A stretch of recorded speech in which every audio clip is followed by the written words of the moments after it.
Hello guys, welcome to this my channel. कैसे आप सभी? मैं हूँ Preeti and this is my YouTube channel. तो गाइज़, मुझे हमेशा इंग्लिश ने पीछे किया है। मेरे जितने भी प्रीलिम्स हैं केवल इंग्लिश की वजह से पीछे रहे हैं। इंग्लिश में मेरे 4-5 नंबर आते हैं और वहीं रीजनिंग एंड क्वांट में देख लीजिए तो वहाँ मैं 50 दोनों की वजह से 50 तक ला पाती हूँ। अगर मेरी इंग्लिश में अच्छी हो जाए तो मेरा प्रीलिम्स निकल जाए, बट क्या हो रहा है, इंग्लिश की वजह से मेरे प्रीलिम्स नहीं निकल रहे। यही प्रॉब्लम मुझे समझ में आ रही है और हमेशा यही प्रॉब्लम रही है मेरी। इंग्लिश को पता नहीं कैसे मैं इम्प्रूव करूँ। पहले जो चीज़ें मैं करती थी उसकी वजह से कोई इम्प्रूव नहीं हुआ। डेली बेसिस पे मॉक लगाती हूँ, बट उससे कितना इम्प्रूव होता है कि समझ में आते हैं कि कैसे पैटर्न आ रहे हैं, कैसे क्या हो रहा है। बट आपको क्या करना पड़ेगा इंग्लिश के लिए एग्जैक्टली। तो मैंने अब जो चीज़ समझी है सबसे मेन, वो समझी इंग्लिश के लिए रीडिंग।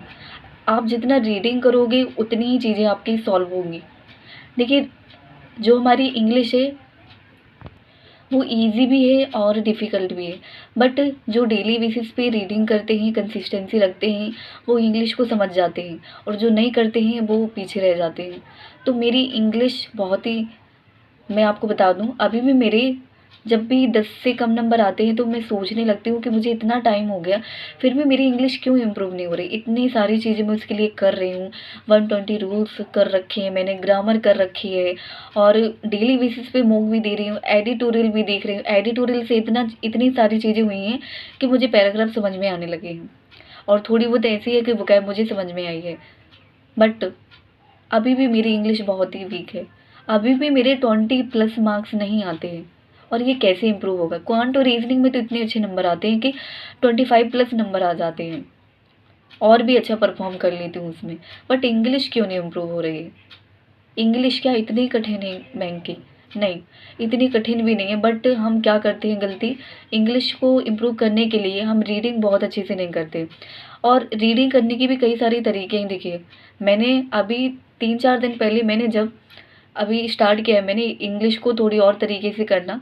मैं आपको बताती हूँ मैंने कैसे किया है कि रीडिंग को पता कैसे करें। आप लोग एक पैराग्राफ लीजिए, एक पैराग्राफ ले लिया आपने, उसको तब तक पढ़िए जब तक आपको वो समझ में नहीं आ जाता है और उसमें एक लाइन को तब तक समझिए जब तक आपको उसका पूरा मतलब समझ में नहीं आ जाता है।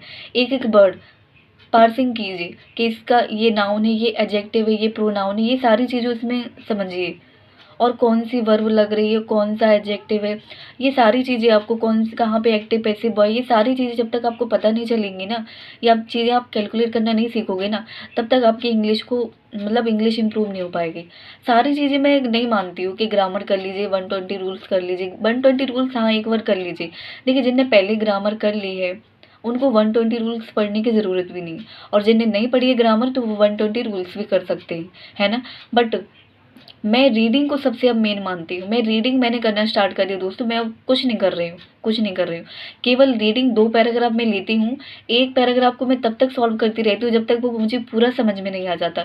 उसमें जितनी भी सारी मीनिंग है, सारी मीनिंग मुझे पहले पढ़ते जाना, फिर उसकी मीनिंग सारी मुझे नोट करनी है। इसके बाद जितनी भी मीनिंग उनकी सभी को लिखना है कि क्या मतलब है इनका।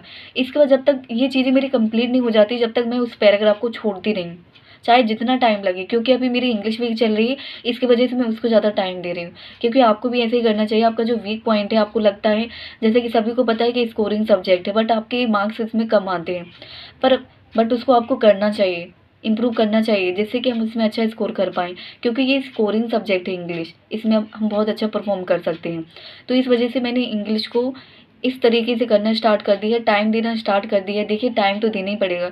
जैसे कि मैंने अर्थमेटिक के लिए आप सभी को बताया था कि मैंने 1 महीने तक एक-एक चैप्टर को 3-3 4-4 दिन दिए, तभी जाके वो मुझे समझ में आया। तो ऐसे इंग्लिश को करना पड़ेगा। अभी से देखिए स्टार्ट कर दीजिए। एसबीआई क्लर्क अभी थोड़ी पास में नहीं है, ठीक है? अभी से स्टार्ट कर दीजिए जिससे कि इंग्लिश की वजह से हमारा प्रीलिम्स ना रुक जाए, ठीक है? प्रीलिम्स और मेंस की दोनों की एक जैसी तैयारी इंग्लिश में, बस मेंस में क्या होता है कि पैटर्न थोड़ी बड़ा हो जाता है, ठीक है? उसमें थोड़ी बड़ा हो जाता है।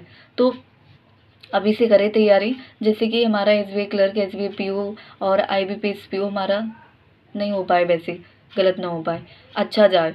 तो इंग्लिश की वजह से अगर गलत जा रहे हैं तो फिर इंग्लिश को आपको इम्प्रूव करना पड़ेगा। तो मैं भी यही चीज़ें कर रही हूँ। मैं इंग्लिश को ज़्यादा टाइम दे रही हूँ comparison to quant and reasoning की। ठीक है?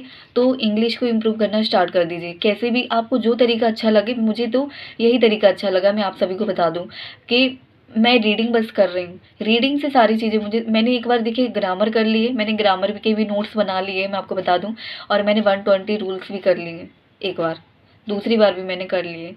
बट अब नहीं करना मुझे केवल रीडिंग करनी है। रीडिंग से ही मुझे इम्प्रूव करनी है अपनी इंग्लिश को, क्योंकि यहाँ पे रीडिंग स्किल, अंडरस्टैंडिंग स्किल बहुत ही इम्पॉर्टेंट है हमारे लिए, ठीक है?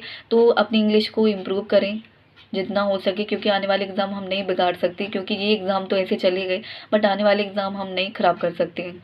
तो इतना भी वो मत कीजिए, पढ़ाई कीजिए, और जो चीज़ें नहीं बन रही उन पे ज़्यादा फोकस करें। जो आपका वीक पॉइंट है उसको पकड़ लीजिए और उस पे वर्क करना स्टार्ट कर दीजिए। मैं आपसे यही कह सकती हूँ। तो गाइज़, ये मेरा यूट्यूब चैनल, अगर आपने अभी तक इस चैनल को सब्सक्राइब नहीं किया है तो कर लेना। अगर ये चैनल आपसे रिलेटेबल है तो आप इसको ज़रूर सब्सक्राइब कर सकते हैं, और मेरी टेलीग्राम चैनल को भी ज़रूर ज्वाइन कर लेना डेली टू डू लिस्ट के लिए, ठीक है? Thank you guys.